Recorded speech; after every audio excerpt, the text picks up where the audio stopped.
Hello दोस्तों, स्वागत है आप सबका अरबिंदो क्लासेस में। मेरा नाम है मनीष सिंह अभ्युदय और मैं आज 67th बीपीएससी एनसीटीपीओ के लिए टॉप 500 करंट अफेयर्स की सीरीज़ में सेट 2 लेकर आपके सामने हाजिर हूं। और यहां हम जो भी कुछ डिस्कस करेंगे बहुत ज़्यादा इंपॉर्टेंट होने वाला है, जिसको छोड़कर आप एग्ज़ाम हॉल में जाने की भूल मत करना। आज का पहला न्यूज है उत्तर प्रदेश के बारे में। उत्तर प्रदेश बना है प्रधानमंत्री एम्प्लॉयमेंट जनरेशन प्रोग्राम के तहत highest spending state financial year 2021-22 के लिए। Prime minister employment generation program एक सेंट्रल सेक्टर स्कीम है जिसे 2008-9 में लॉन्च किया गया था ministry of micro small and medium enterprises के द्वारा, और इसे इम्प्लीमेंट करने का काम करता है केवीआईसी। WHO ने 2030 तक बैक्टीरियल मेनिंजाइटिस को इलिमिनेट करने का टारगेट रखा है। यह मेनिंजाइटिस क्या होता है? मेनिंजाइटिस एक इन्फ्लेमेशन है आपके उन मेम्ब्रेन्स में जो आपके ब्रेन एंड स्पाइनल कोड को प्रोटेक्ट करने का काम करता है। इनमें यह इन्फ्लेमेशन वायरस या बैक्टीरिया किसी भी वजह से आ सकता है। Gestation limit for termination of pregnancy, इसकी मैक्सिमम पीरियड अभी नए एक्ट के तहत 24 सप्ताह कर दी गई है। 2021 में हमारी सरकार ने medical termination of pregnancy amendment act को पारित किया था। इससे पहले सेम एक्ट 1971 में पारित किया गया था, जिसे सरकार ने 2021 में आके बदलना उचित समझा।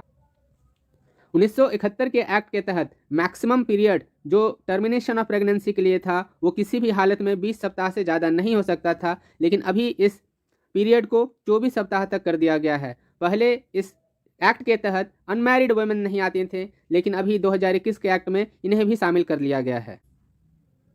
रटौल मैंगो जो कि उत्तर प्रदेश से हैं, इन्हें जीआई टैग मतलब ज्योग्राफिकल इंडिकेशन टैग दिया गया है।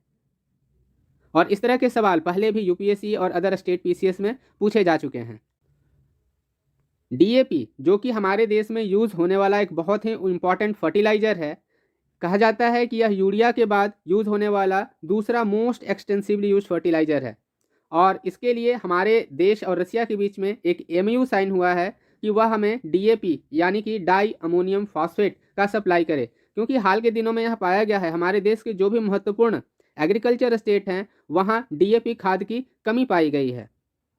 डीएपी में नाइट्रोजन एंड फॉस्फोरस दोनों पाए जाते हैं, और ये दोनों ही न्यूट्रिएंट की मैक्रो न्यूट्रिएंट्स। गिनिया के नए प्राइम मिनिस्टर मोहम्मद वीवो गुई को बनाया गया है, और हम जानते हैं गिनिया एक वेस्ट अफ्रीकन कंट्री है जिसका कि बॉर्डर अटलांटिक ओशन से लगता है, एंड इसके कुछ पड़ोसी देश हैं जिनको कि ध्यान में रखा जाना चाहिए। एक Sierra Leone, Liberia, Cote d'Ivoire, Mali, Senegal, Guinea Bissau, and यहाँ पे ये जो छोटा सा आप एक देश देख रहे हैं ये है द गैम्बिया। अगला न्यूज़ है मेघालय से। मेघालय में ईस्ट जैंतिया हिल्स में एक नदी बहती है जिसका कि नाम है लूखा रिवर। यह लूखा रिवर ऑलमोस्ट डेड हो चुकी थी, और इसके डेड होने का कारण उस रीजन में बहुतायत से होने वाला रैट होल कोल माइनिंग है। इस कोल माइनिंग के कारण जो भी पॉल्यूशन होता था वो पास की नदी में बह जाया करता था, और इसके कारण यह नदी इतनी प्रभावित हो गई कि यहाँ एक्वेटिक लाइफ पॉसिबल ही नहीं था। इसलिए हाल के दिनों में मेघालय की सरकार ने इन्हें डिटॉक्सिफाई करने के लिए एक पायलट प्रोजेक्ट लॉन्च किया, और इस प्रोजेक्ट में इन्होंने एल्गी का यूज किया सो दैट कि इनमें जो टॉक्सिक कंटेंट हैं उन्हें हटाया जा सके, और यह एक सक्सेसफुल साबित हुआ यह प्रोजेक्ट। एंड इस डिटॉक्सिफिकेशन प्रोसेस को हम फाइको रेमेडिएशन बोलते हैं। फाइको वर्ड का मतलब ही एल्गी होता है, तो जब कभी आप फाइको वर्ड कहीं देखें तो उसे आप कोरिलेट करें एल्गी। अगला न्यूज अरुणाचल प्रदेश से है। यह बहुत ही इंपॉर्टेंट न्यूज़ है हमारे स्ट्रेटजिक पॉइंट ऑफ व्यू से भी। अरुणाचल प्रदेश में सेला टनल का निर्माण किया गया है, इसकी लंबाई लगभग 12 किलोमीटर है, एंड यह देश के अन्य हिस्सों को तवांग से जोड़ता है। तवांग वो हिस्सा है जिसे चाइना ने 1962 के युद्ध में हमसे छीन लिया था, और इसे वापस फिर हमें लौटाया गया, लेकिन हमारी सरकार दूसरी बार इसे खोना नहीं चाहती। इसलिए ऑल वेदर साल के 12 महीने यह तवांग हमारे देश से जुड़ा रहे, इसके लिए यह सेला टनल एक बहुत ही इंपॉर्टेंट प्रोजेक्ट था जो अभी कंप्लीट हो चुका है। यह हमारे टोटल ट्रेवल टाइम को भी 1 घंटे घटा देता है। Oldest person to reach space बने हैं विलियम सैटनर। विलियम सैटनर एक कैनेडियन एक्टर हैं, ऑथर हैं, प्रोड्यूसर हैं, डायरेक्टर हैं, स्क्रीन राइटर हैं, और कॉमर्शियल एस्ट्रोनॉट भी हैं। 11 अक्टूबर को international day of girl child celebrate किया जाता है, और यह सेलिब्रेशन यूनिसेफ करता है। इस साल की थीम है digital generation our generation. Amitabh Ghosh की यह नई पुस्तक जिसका कि नाम है the nutmeg's curse parables for the planet in crisis, यह किताब लिखी गई है हाल के दिनों में आए pandemic, black lives matter protest और जो क्लाइमेट चेंज के ऊपर जितने डिस्कशंस हो रहे हैं, माइग्रेंट क्राइसिस और जो इंडिजिनस कम्युनिटी की एनिमिस्ट स्पिरिचुअलिटी है, इन सब बातों को लेके अमिताभ घोष जी ने यह किताब लिखी है। डॉक्टर एपीजे अब्दुल कलाम प्रेरणा स्थल का निर्माण विशाखापट्टनम में किया गया है। डॉक्टर एपीजे अब्दुल कलाम से उनकी यह कही हुई बहुत इंपॉर्टेंट कोट हमें याद आती है, if you want to shine like a sun first burn like a sun. यह बहुत ही इंपॉर्टेंट है, खास करके जब हम अपने ज़िंदगी के उस दौर में हैं जब हम हर दिन संघर्ष कर रहे होते हैं अपने आप को मोटिवेट रखने के लिए, अपने आप को जिंदा रखने के लिए कि हम अपने इस कठिन डगर पे चल सकें। प्रियंक कानूनगो को चेयरमैन बनाया गया है national commission for protection of child rights का। National commission for protection of child rights एक स्टैट्यूटरी बॉडी है जिसे कि 2005 के एक्ट से बनाया गया था। यह एक एक्स्ट्रा कॉन्स्टिट्यूशनल बॉडी हुआ क्योंकि इसका जिक्र हमारे संविधान में नहीं है और इस एक्ट के तहत चाइल्ड वो होता है जिसकी की उम्र 18 साल से कम होती है। यह ministry of women and child development के अंदर आता है और यह पॉक्सो एक्ट 2012 को भी मॉनिटरिंग करता है। नॉर्वे के नए प्राइम मिनिस्टर जोनास गैर स्टोर को बनाया गया है। नॉर्वे एक स्कैंडिनेवियन कंट्री है जिसमें हम जानते हैं 3 देश आते हैं, नॉर्वे, स्वीडन एंड फिनलैंड।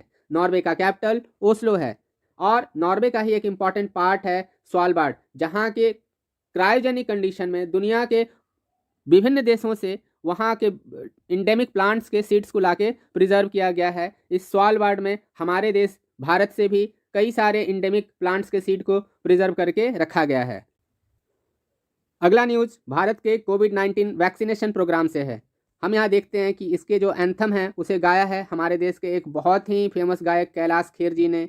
यह डेक्कन हेराल्ड में प्रकाशित न्यूज़ में भी दिख रहा है। यहाँ एक और बात लिखी है, यहाँ ये बात करते हैं India likely to cross 100 crore vaccination next week. And आज के डेट में हम जानते हैं कि हम ऑलरेडी 100 करोड़ वैक्सीनेशन को क्रॉस कर चुके हैं और ये हमारे देश के लिए बहुत ही इंपॉर्टेंट एक माइलस्टोन है जिसे हमने अपने सरकार के नेतृत्व। अगला न्यूज चाइना से है। चाइना ने अपना पहला सोलर एक्सप्लोरेशन सैटेलाइट जी हे लॉन्च कर दिया है। इसे अन्य एक नाम से भी जाना जाता है, ये इसे चेस बुलाते हैं, चाइनीज हा सोलर एक्सप्लोरर। सोलर एक्सप्लोरेशन में नासा आज से पहले एक अपना सोलर प्रोब लॉन्च कर चुका है जिसे यह पार्कर। अभी हाल में नीति आयोग ने अपना एक geospatial energy map of India launch किया है। यह इसने इसरो के साथ कोलैबोरेशन में किया है। इसरो यानी कि इंडियन स्पेस रिसर्च ऑर्गेनाइजेशन। इस एनर्जी मैप में यह हॉलिस्टिक पिक्चर दिखाएंगे हमारे देश में जितने भी एनर्जी रिसोर्सेस हैं, like oil and gas wells, petroleum refinery, conventional power plant, coal field and coal blocks, ये सारी चीज़ें इस एनर्जी मैप पे शो हों ला चुका है। नीति आयोग ने और भी कई सारे इंडिसेस लाए हैं और भी कई सारे रिपोर्ट्स यह लाता रहता है, जैसे strategy for new India at 75, composite water management index, performance of health outcome index, healthy states progressive India report, sustainable tourism in the Indian Himalayan region, urban transformation index, transformation of aspirational district. The challenge एक Russian movie है जो कि दुनिया की पहली ऐसी movie बनी है जिसकी की शूटिंग स्पेस में किया गया है। यह शूटिंग लगभग 30 घंटे तक का था और इसे रशियन डायरेक्टर्स ने पूरा किया है। इन डायरेक्टर्स का यह भी कहना है कि यह आगे मून एंड मार्स पे भी शूटिंग करने को तैयार हैं। वर्ल्ड हेल्थ ऑर्गेनाइजेशन ने रिलीज किया है 2021 का global TB report. Global TB report दुनिया भर में जो मौजूदा देश हैं वहाँ टीबी के क्या हालात हैं, उनसे निपटने के लिए क्या प्रयास किए जा रहे हैं, इन सारी बातों का जिक्र होता है। टीबी एक इन्फेक्शियस बीमारी है जो माइकोबैक्टीरियम ट्यूबरकुलोसिस से होता है। टीबी कॉमनली तो वैसे लंग्स को अफेक्ट करता है, बट यह हमारे बॉडी के अदर पार्ट्स में भी हो सकता है। जब यह हमारे लंग्स को अफेक्ट करता है तो इसे हम पल्मोनरी टीबी बोलते हैं। जब अदर पार्ट को अफेक्ट करता है तो इसे हम extra pulmonary TB. Andaman and Nicobar की गवर्नमेंट ने यह डिसाइड किया है कि यह अंडमान आइलैंड पर स्थित माउंट हैरियट का नाम अब बदलकर माउंट मणिपुर रखेंगे। मोर स्पेसिफिक बात करूं तो यह साउथ अंडमान में स्थित एक माउंटेन है जिसे माउंट हैरियट बोला जाता है। इसके नॉर्थ में हैवलॉक आइलैंड है। यहाँ नॉर्थ अंडमान में एक अदर इंपॉर्टेंट पीक है जिसे हम सैडल पीक के नाम।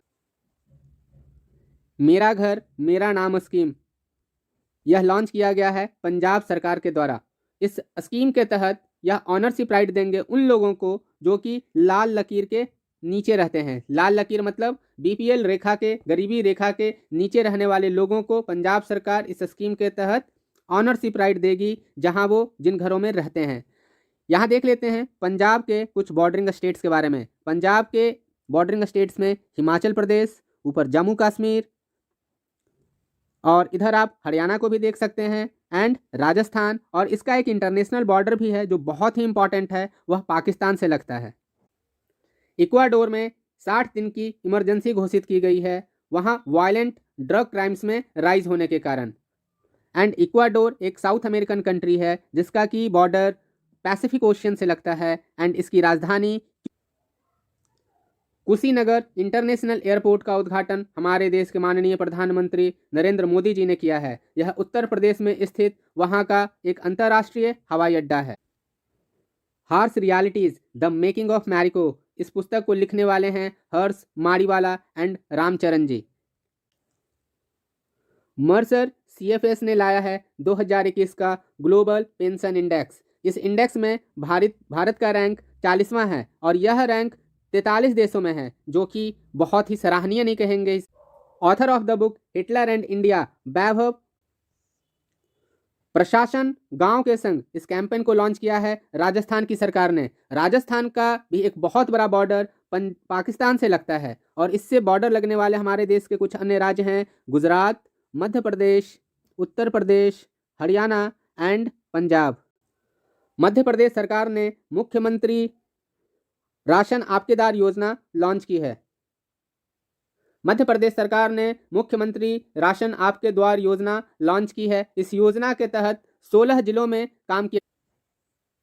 इन 16 जिलों में सरकार रहने वाले जनजातीय परिवार के लोगों को लाभान्वित करेगी। The stars in my sky, ये स्टार्स नहीं है, स्टार्स है।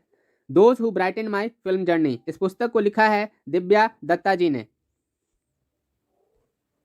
और आज का अंतिम एक इम्पॉर्टेंट खबर यह आ रहा है वेस्ट एशिया से। वेस्ट एशिया में एक नए क्वाड्रिलेटरल को फॉर्म किया गया है। यह क्वाड्रिलेटरल इकोनॉमिक फोरम होगा, और इसमें 4 देश शामिल हैं, United Arab emirates, India, Israel and USA. आप सबको पता है एक क्वाड्रिलेटरल और भी एग्जिस्ट करता है जिसका भारत एक महत्वपूर्ण सदस्य के रूप में है। उसमें अन्य सदस्य USA, Japan, Australia and India है। इस तरह से दोस्तों आज का ये वीडियो ख़त्म होता है। यदि यह वीडियो आपको अच्छा लगा हो तो कृपया आप इसे शेयर करना बिल्कुल भी ना भूलें। बहुत बहुत धन्यवाद। जय हिंद।